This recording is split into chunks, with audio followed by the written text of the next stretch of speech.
Hello, welcome in my YouTube channel NBC Computer Education। Second chapter start हो चुका है, उसका नाम है कंट्रोल फ्लो और उसमें हमने आपको बताया था इफ कंडीशंस के बारे में लास्ट सेशन में। और उसमें हमने आपको एक एक्सरसाइज दी थी और जिसमें हमने दो क्वेश्चन छोड़ दिए थे कि ये इनको हम नेक्स्ट वीडियो जरूर बताएंगे। और उनमें ये पहला क्वेश्चन है कि कैलकुलेट नेट सेल और टैक्स और कमीशन जो कैलकुलेट होगा उसकी कंडीशंस दी हुई है क्वेश्चन के अंदर ही कि अगर सेल की वैल्यू आपने इनपुट की 1 लाख या उससे ज़्यादा तो टैक्स 10% और कमीशन 5% सेल का। और अगर सेल की वैल्यू आपने डाल दी 50,000 से ज़्यादा या उसके इक्वल और 1 लाख से कम तो फिर टैक्स 8% और कमीशन हो जाएगा 3%। और अगर 50,000 से भी लेस देन है हमारी सेल की वैल्यू तो फिर टैक्स 7% कैलकुलेट होगा और कमीशन हो जाएगा 0। तो ये कंडीशन दी हुई है और नेट सेल का फॉर्मूला भी दिया हुआ है कि सेल में से टैक्स और कमीशन की वैल्यू माइनस कर देंगे, ये आ जाएगा नेट सेल, राइट। और अब ये देखिए इसमें हमने क्या किया, सेल की वैल्यू इनपुट की, एंटर द सेल, और जो भी आप सेल की वैल्यू देंगे वो सेल नाम के वेरिएबल में आकर के स्टोर हो जाएगी। फिर हमने यहाँ पे कंडीशन दी कि अगर सेल की वैल्यू 1 लाख से ग्रेटर है या उसके इक्वल है तो फिर टैक्स और कमीशन, टैक्स 10% और कमीशन 5% सेल का कैलकुलेट होकर इसमें स्टोर हो जाएगा। टैक्स टैक्स में जाएगा और कमीशन वा सीओएम नाम के वेरिएबल में आकर के स्टोर हो जाएगा। अगर सेल की वैल्यू आपने डाल दी 1 लाख से कम तो फिर यहाँ पे आएगा और चेक करेगा क्या सेल की वैल्यू 50,000 से ग्रेटर है या उसके इक्वल है तो फिर टैक्स 8% और कमीशन 3% कैलकुलेट हो जाएगा। और अगर ये भी कंडीशन फाल्स हो जाती है तो फिर आता है एल्स पे, और इसमें दिया हुआ है कि अगर 50,000 से कम है तो टैक्स 7% कैलकुलेट करना है और कमीशन की वैल्यू हो जाएगी 0। और उसके बाद फिर ये आगे का जो कोड है वो यहाँ पे लिखा हुआ है कि net is equal to sale minus tax minus commission. इनमें सेल में से दोनों की वैल्यू हमने माइनस की और नेट सेल निकल के आ गई। और ये फिर टैक्स को प्रिंट किया, कमीशन को प्रिंट किया और नेट सेल को प्रिंट किया। ये जो कोड है ये हम लिखेंगे इन लेवल पे, इफ एल्स के लेवल पे यहाँ पे लिखा जाएगा, अंदर नहीं, क्योंकि ये कंडीशन के बाहर है, राइट। और ये आउटपुट देखिए, एंटर द सेल, पहले हम सेल की वैल्यू इनपुट की, सपोज हमने 10,000, तो सेल की वैल्यू हमारे पास इस टाइम 10,000 आ गई। और उसके बाद फिर कंडीशन चेक करेगा कि क्या सेल की वैल्यू 1 लाख या उससे ज़्यादा है, तो ये कंडीशन फाल्स हो चुकी क्योंकि 10,000 तो 1 लाख से बड़ा नहीं है, तो फाल्स है। तो फिर जाएगा ये इफ एलिफ पे, तो क्या सेल की वैल्यू 50,000 से ग्रेटर है, ये भी फाल्स हो चुकी, तो फिर आएगा फिर ये एल्स पे। तो टैक्स तो आएगा 7%, यानी कि 10,000 का 7% हो जाएगा हमारा 700 और कमीशन आ जाएगा 0। उसके बाद फिर ये net is equal to sale minus tax minus commission, तो दोनों की वैल्यू को माइनस करके सेल में से नेट के अंदर आ जाएगी। उसके बाद इसने प्रिंट किया तो ये आउटपुट आ गया कि टैक्स तुम्हारा 700 हो गया और कमीशन 0। और नेट सेल जो है हमारी वो टैक्स में से और सेल में से टैक्स और कमीशन को माइनस करके 9300 ये हमारी नेट सेल आ गई। और अब इसको दिखाते हैं आपको आईडीई पे। ये आ गए हम आईडीई के अंदर और उस प्रोग्राम को मैं यहाँ पे टाइप करता हूँ। सबसे पहले सेल की वैल्यू इनपुट करते हैं, sale is equal to int input enter sale, और ये हमने सेल की वैल्यू इनपुट की। अब यहाँ पे condition sale greater than is equal to 1 lakh, और ये कंडीशन अगर ट्रू हो जाती है तो टैक्स कैलकुलेट करेंगे हम 10% सेल का, सेल इंटू 10 डिवाइड 100। और उसके बाद टैक्स कैलकुलेट करेंगे हम, सॉरी कमीशन कैलकुलेट करेंगे हम 5% सेल का ही, सेल इंटू 5 अपॉन 100। और अब दूसरी कंडीशन एलिफ, और अगर ये सेल की वैल्यू 50,000 से ग्रेटर या इक्वल है तो फिर टैक्स कैलकुलेट करेंगे हम 8% सेल का, सेल इंटू 8 अपॉन 100। और उसके बाद कमीशन कैलकुलेट करेंगे हम सेल का 3%, सेल इंटू 3 अपॉन 100। और अगर ये भी कंडीशन पास हो जाती है तो टैक्स हो जाएगा हमारा सेल का 7%, सेल इंटू 7 अपॉन 100, और कमीशन हो जाएगा हमारा 0, राइट। और अब यहाँ पे हम नेट सेल निकालेंगे, net is equal to sale minus tax और माइनस कमीशन। अब इन सबको प्रिंट कर देते हैं। सबसे पहले टैक्स को प्रिंट करते हैं, tax is equal to, tax की वैल्यू प्रिंट हो जाएगी। उसके बाद फिर हम प्रिंट करेंगे कमीशन को, कमीशन इज इक्वल टू ये कमीशन प्रिंट हो जाएगा। और उसके बाद हम प्रिंट करेंगे नेट सेल को, नेट सेल, ये नेट सेल भी ऐसे प्रिंट हो जाएगी। तो ये जो स्टेटमेंट हमने रखे ये देखो इफ कंडीशन से बाहर है कि अगर ये ट्रू हो जाती है तो इनको सोल्व करेगा और सीधा यहाँ पे आ जाएगा, इन सबको छोड़ देगा। और अगर ये फॉल्स हो जाती है तो इन्हें कैलकुलेट करेगा और फिर यहाँ पे, मतलब ये स्टेटमेंट एग्जीक्यूट होने ही होने हैं। अब मैं इसको सेव कर देता हूँ, मैंने सेव किया और उसके बाद मैं इसको रन कर देता हूँ। ये मैंने रन किया और यहाँ पे इसका साइड में इसका आउटपुट ये देखिए। सबसे पहले एंटर द सेल, सपोज मैंने डाल दिया 10,000, तो एंटर करते ही ये देखिए टैक्स हमारा 700 आ गया, कमीशन 0 और ये इसकी नेट सेल आ गई, राइट।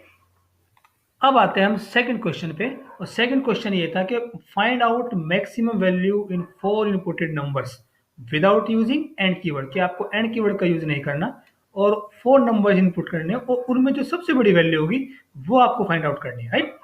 आउटपुट देखिए, एंटर फर्स्ट नंबर डाल देंगे सबसे पहले और वो ए में स्टोर कर लिया हमने, ऐसे सेकंड नंबर, फिर थर्ड, फिर फोर्थ, और जो इन चारों नंबर में सबसे बड़ी वैल्यू है 50, वो आपको मालूम करनी है कि बड़ी वैल्यू कौन सी है।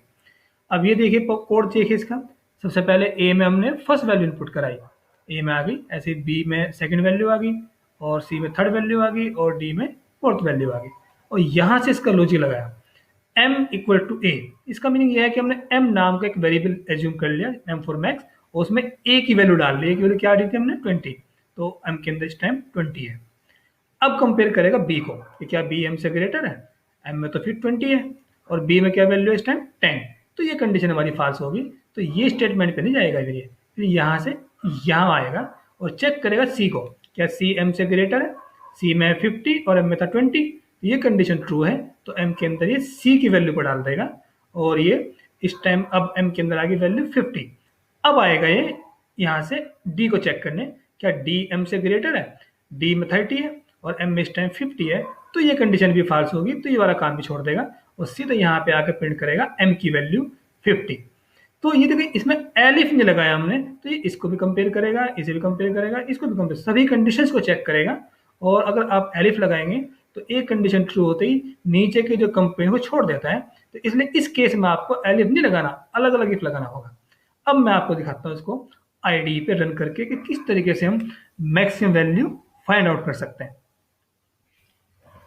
ये आ गए हम आईडीई के अंदर और अब मैं 4 वैल्यू इनपुट करता हूँ, a is equal to int input enter first number, enter first number, ये हमने फर्स्ट वैल्यू इनपुट कराई। इसी तरीके से b is equal to int input enter second number, उसी तरीके से c is equal to int input enter third number, ये थर्ड नंबर आ गया। उसके बाद d is equal to int input enter fourth number, ये फोर्थ नंबर आ गया। अब यहाँ पे मुझे लगेगा m is equal to a, m के अंदर आ गई a की वैल्यू, हमने a को एज्यूम कर लिया कि a सबसे बड़ी वैल्यू है, वो m में डाल दी हमने। और अब कंडीशन लगेगी इफ अगर b ग्रेटर m के हैं तो फिर m के अंदर आ जाएगा b, राइट।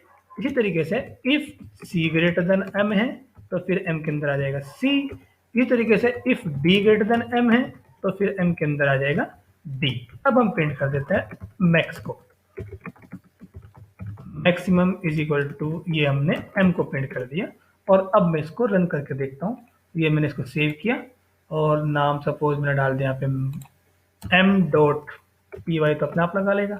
और इसको हम रन करके देखते हैं, ये मैंने रन किया और ये देखिए आउटपुट साइड में एंटर फर्स्ट नंबर, सपोज मैंने ये डाल दिया 45, सेकंड नंबर सपोज ये, थर्ड नंबर सपोज ये और फोर्थ नंबर सपोज ये, और ये आगे मैक्सिमम वैल्यू 55।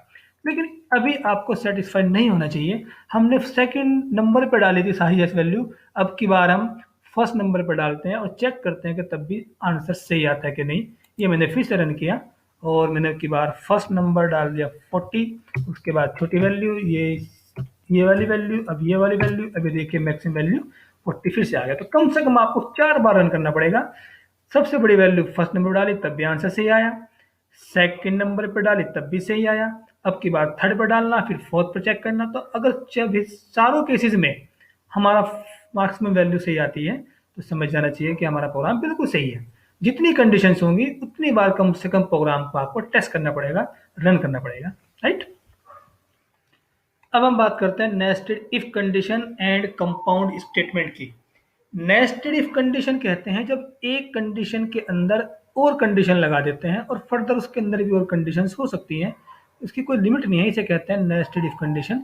देखो लिखा भी है, nested if statement means an if statement inside another if statement के, एक इफ स्टेटमेंट है, कोई कंडीशन है, उसके अंदर फर्दर और इफ कंडीशन है, तो उसको हम नेस्टेड इफ कंडीशन बोलते हैं।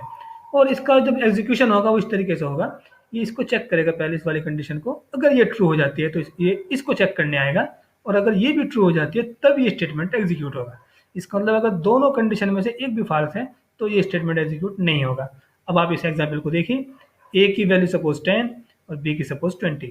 अब इसने कंडीशन चेक की कि क्या ए की वैल्यू बी की वैल्यू से ग्रेटर है, तो 10 तो 20 से ग्रेटर नहीं है, फॉल्स हो गया, तो ये अंदर जाएगा ही नहीं, सीधा बाहर आएगा, और यहाँ पे कुछ लिखा हुआ नहीं है, इसलिए आउटपुट में ब्लैंक आपको दिखाई देगा कि स्क्रीन पे कोई आउटपुट नहीं आएगा। अगर सपोज ये कंडीशन ट्रू हो जाती तो फिर यहाँ पे आता, इसको चेक करेगा, और अगर ये ट्रू हो जाती है तो फिर वेलकम प्रिंट करता, और अगर ये फॉल्स हो जाती है तो फिर ये गुड लक प्रिंट करता, राइट। तो इस तरह चलता है नेस्टेड इफ कंडीशन। और कंपाउंड स्टेटमेंट किसे कहते हैं? कंपाउंड स्टेटमेंट होते हैं ग्रुप ऑफ स्टेटमेंट जिनको हम किसी भी कंडीशन के नीचे या लूप के अंदर रख लेते हैं, और एक से ज्यादा स्टेटमेंट जब यूज करते हैं किसी कंडीशन में, या लूप आगे पढ़ाएंगे आपको उसके नीचे, तो उसे कहते हैं compound statement, group of statement. इसका एग्जाम्पल हम पीछे कर चुके, वो जो टैक्स और कमीशन वाला एग्जाम्पल था उसमें कंपाउंड स्टेटमेंट को यूज किया हुआ है, कंडीशन के अंदर टैक्स और कमीशन दोनों निकाले हैं हमने एक कंडीशन के अंदर, तो वो कंपाउंड स्टेटमेंट का ही एग्जाम्पल था। अब हम लेते हैं नेस्टेड इफ का एग्जाम्पल, और ये है इसका नेस्टेड इफ का एग्जाम्पल। क्वेश्चन ये है कि आपको इनपुट करना है जेंडर और एज के, इस तरीके से एंटर जेंडर मेल या फीमेल, तो आप यहाँ पे एम या एफ देंगे, और उसके बाद इनपुट करेंगे एज को, एंटर एज, आप यहाँ पे कोई भी एज डाल देंगे, और उसके बाद प्रिंट करना एक सुटेबल सा मैसेज, एलिजिबल या नॉट एलिजिबल फॉर इंश्योरेंस। और ये कंडीशंस है कि अगर एज आपने इनपुट की 30 या उससे ग्रेटर, और मेल आपने डाल दिया मेल, तो प्रिंट करेगा एलिजिबल फॉर इंश्योरेंस, कि इसका इंश्योरेंस तो हो सकता है। उसके बाद फिर ये दूसरी कंडीशन डाल देंगे, अगर एज 25 से ग्रेटर है और 30 से कम लेकिन फीमेल है तो इसका भी इंश्योरेंस हो जाएगा, और अगर आपने एज 25 से कम डाल दी तो फिर प्रिंट करना नॉट एलिजिबल। ये कंडीशंस दी हुई है क्वेश्चन में। अब आप इसकी कोडिंग देखिए, हमने सबसे पहले इनपुट किया एंटर द जेंडर, और GEN के अंदर स्टोर कर लिया, आप यहाँ पे M दोगे या F देंगे, वो जेंडर नाम के वेरिएबल में आकर के स्टोर हो जाएगा। उसी तरीके से फिर हमने इनपुट किया एंटर द एज, और जो भी आप एज दोगे वो इनपुट हो जाएगी एज नाम के वेरिएबल के अंदर। उसके बाद हमने यहाँ पे कंडीशन दी कि अगर जेंडर इक्वल M, कि जेंडर की जो वैल्यू आएगी अगर वो M के इक्वल है, मतलब वो मेल है, तो फिर ये यहाँ पे आएगा और चेक करेगा कि एज की जो वैल्यू है क्या वो 30 उससे ज़्यादा है। तो ये वाली कंडीशन देखिए, यहाँ पे हमने M दिया मेल, और एज 31 भी दे दी हमने, M 30 से ज़्यादा है, तो दोनों कंडीशन सेटिस्फाई हो रही है, तो प्रिंट करेगा एलिजिबल फॉर इंश्योरेंस। ये इसका आउटपुट आ गया। और दोबारा फिर से रन किया हमने, इस बार हमने फीमेल डाल दिया, तो ये वाली जो कंडीशन है पहले वाली ये फॉल्स हो जाएगी, तो ये यहाँ पे आएगा, ये सारा केस छोड़ देगा और चेक करेगा कि एज क्या 25 है या उससे इक्वल है, तो एज हमारे पास क्या डाल रखी है हमने 20, तो ये कंडीशन तो हमारी फॉल्स हो जाएगी, तो प्रिंट करेगा नॉट एलिजिबल, कि इसका इंश्योरेंस नहीं हो सकता। तो इस तरीके से हम नेस्टेड इफ को यूज कर सकते हैं, राइट। तो ये था example of nested if condition. और कंट्रोल फ्लो जो हमारा सेकंड चैप्टर चल रहा है उसका ये फर्स्ट टॉपिक था इफ कंडीशन। सेकंड टॉपिक पे आएंगे हम नेक्स्ट वीडियो से, और वो है लूपिंग स्टेटमेंट्स, और इसमें दो ही तरह के लूप होते हैं, व्हाइल लूप और फॉर लूप, वो बताएंगे आपको हम नेक्स्ट वीडियो में। तो जिन स्टूडेंट्स ने अभी तक हमारे चैनल को सब्सक्राइब नहीं किया सब्सक्राइब कर लें, और हमारी वीडियोज अगर आपको अच्छी लग रही है तो उसको लाइक जरूर करके शेयर जरूर कर दें, ठीक है। तो मिलते हैं नेक्स्ट वीडियो में।